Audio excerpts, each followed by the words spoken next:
이 새벽에 우리에게 주시는 하나님의 말씀은 다니엘 제7장 15절에서 28절까지 말씀입니다.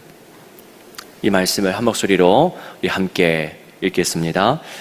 나 다니엘이 중심에 근심하며 내 머릿속의 환상이 나를 번민하게 한지라.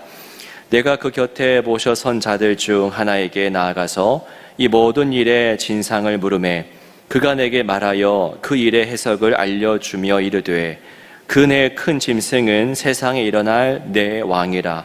지극히 높으신 이의 성도들이 나라를 얻으리니 그 누림이 영원하고 영원하고 영원하리라.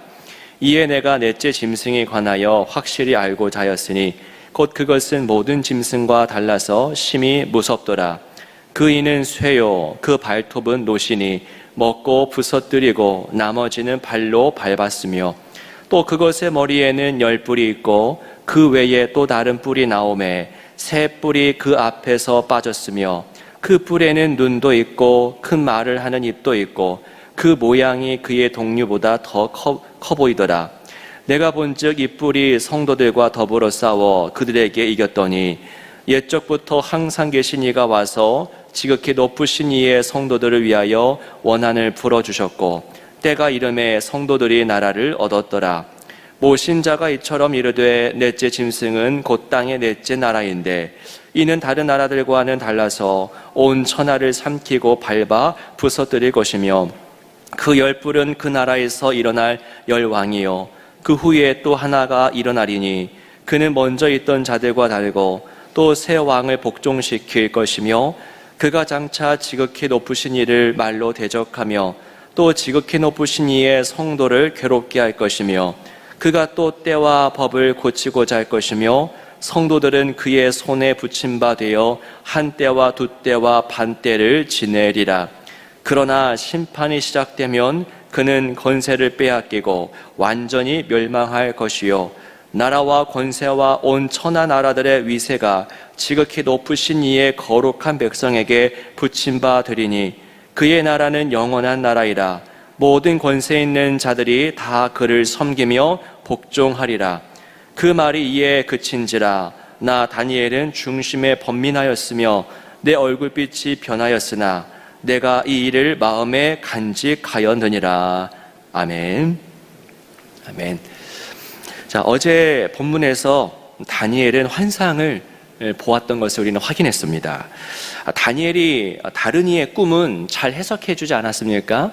왕이 꾼 꿈, 환상은 잘 해석해 주었는데 이처럼 남의 꿈은 잘 해석해 주었으면서도 자신의 환상이 어떤 의미인지 몰라서 근심하고 또 번민하고 있는 것을 우리가 본문을 통해서 보고 있습니다. 자, 바로 이때 근심하고 번민하고 있었을 그때에 이때 이런 일이 나타나죠. 우리 16절에 보시면 내가 그 곁에 모셔선 자들 중 하나에게 라고 합니다. 그러니까 이게 해석이 안 되니까 가서 묻는데 여기서 이제 천사를 가리키는 것으로 보입니다. 그 존재가 환상의 의미를 훤히 드러내주고 있죠. 17절 말씀 보십시오. 그 내 큰 짐승은 세상에 일어날 내 왕이라. 아주 간결하게 이야기해 주죠. 그 환상이 크고 참 장황했지만은 한 줄로 그 내 큰 짐승은 세상에 일어나게 될 내 왕이다 라고 이야기합니다. 이 나라가 역사 가운데 정확하게 어떤 나라들을 말하는지는 우리는 알 수는 없죠. 그게 바벨론인지 바사인지 그리스인지 로마인지 알 수는 없지만 근데 이 성경은 여기까지만 이야기를 합니다. 여러분, 내 큰 짐승 곧 내 왕을 가리키는 것입니다.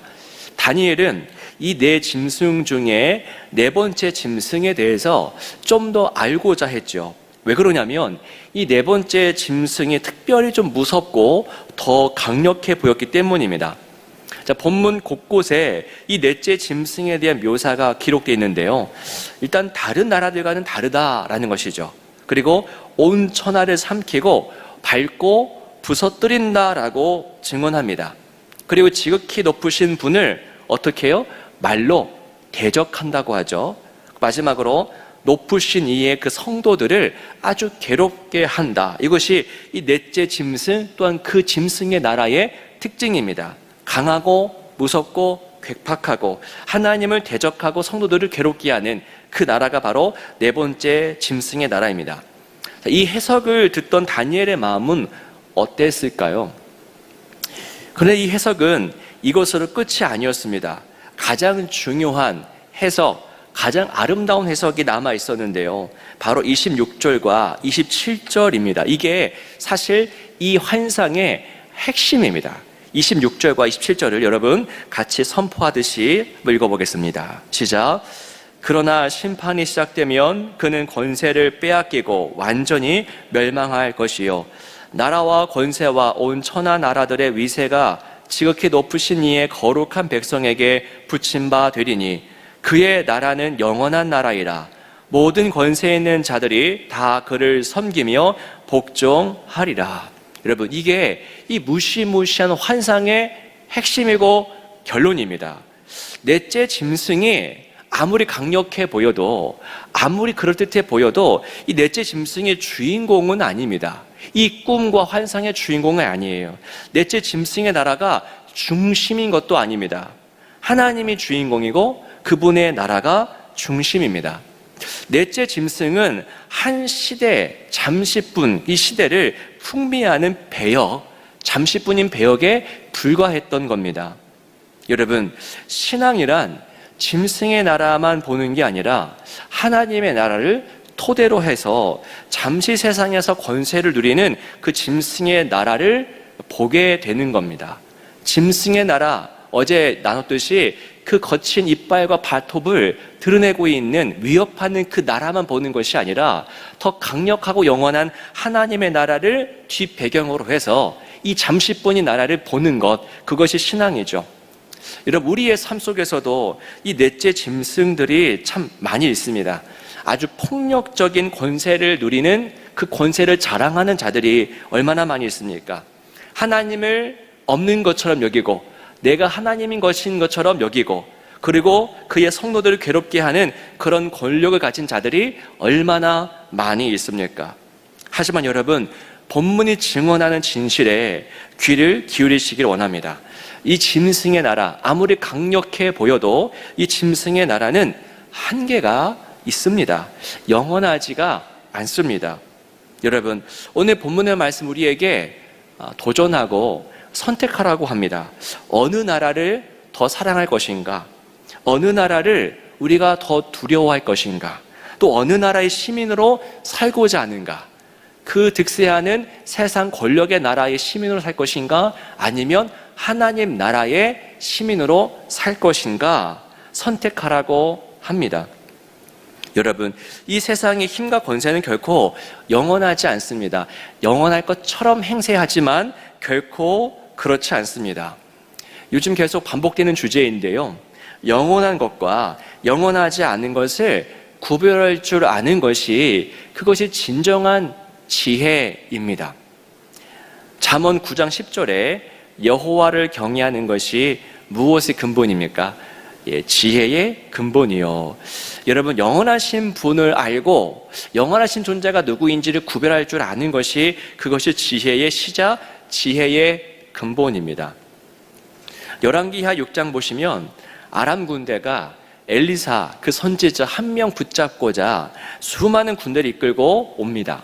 그래서 엘리사가 있는 성읍을 다 에워싸버리죠.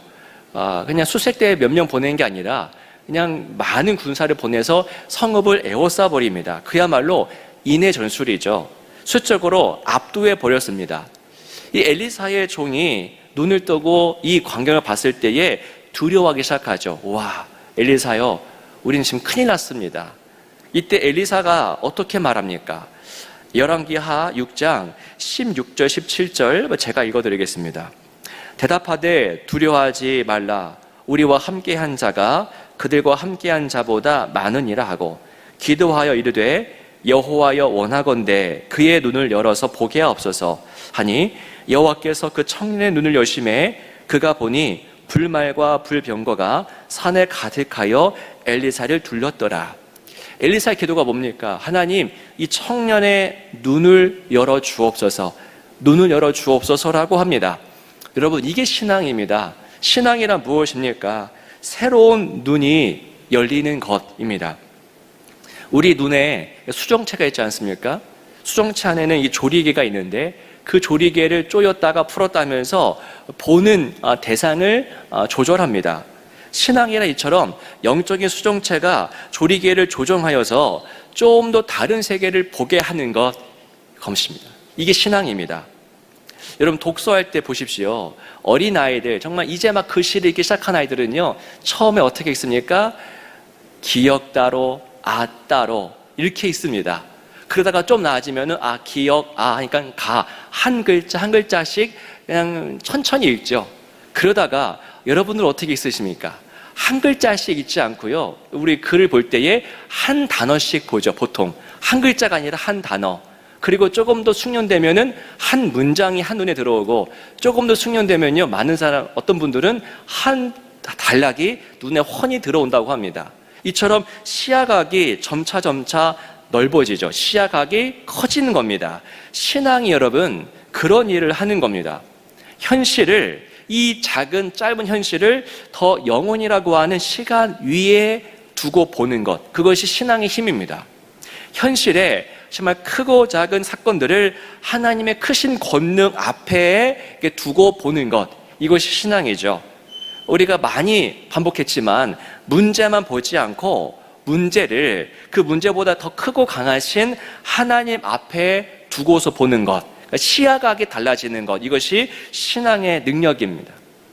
얼마 전에 말씀드렸지만은 태산이 높다 하되 그 하늘 아래 메로다. 아무리 높은 산이라 할지라도 하늘을 보면은 작은 언덕에 불과한 겁니다. 그러니까 태산만 보면 여러분 정말 너무나 높고 험악해서 절대 오를 수 없는 대상으로 보입니다. 하지만 하늘을 배경으로 해서 그 태산을 보면은 그저 낮은 언덕에 불과할 뿐이죠. 넷째 짐승의 나라, 인간의 눈으로 보자면요, 정말 두 다리가 떨릴 정도로 강력한 대상입니다.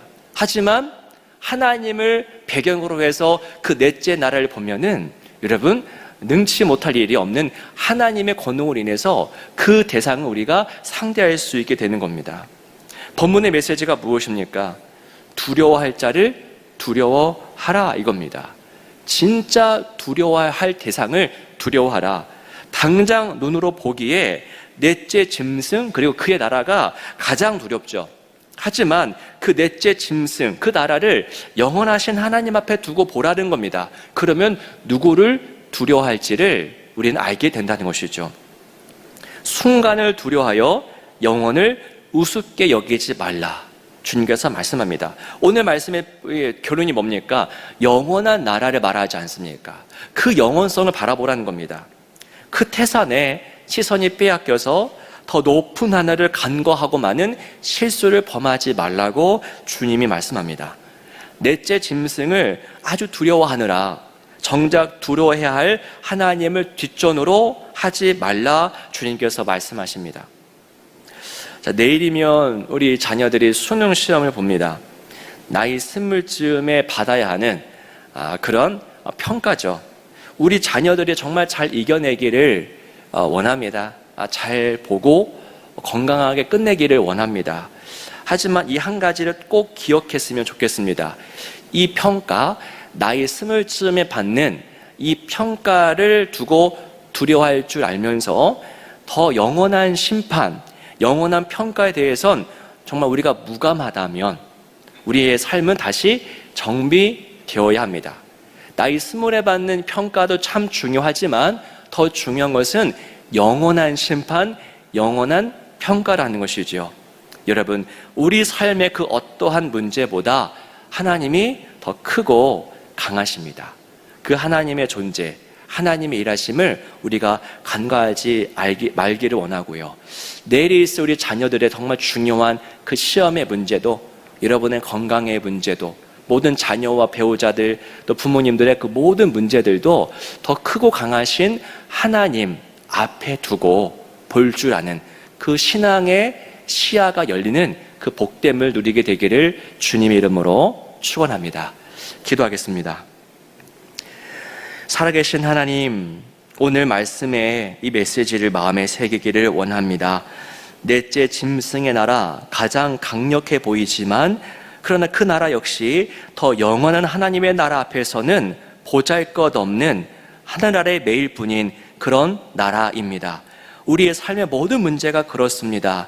모든 문제를 더 크고 강하신 하나님 앞에 두고 볼 줄 아는 그 믿음의 삶, 그래서 언제나 승리하며 담대하게 서는 인생 되도록 우리를 위로해 주시고 격려하여 주옵소서. 내일 시험 치르는 우리 22명의 우리의 자녀들 아버지 기억하여 주시고 하나님 품어 주시고 그들이 정말 끝까지 잘 완주할 수 있도록 주님 그들의 인생과 발걸음을 인도하여 주옵소서. 주 예수 그리스도 이름으로 간절히 기도하옵나이다. 아멘.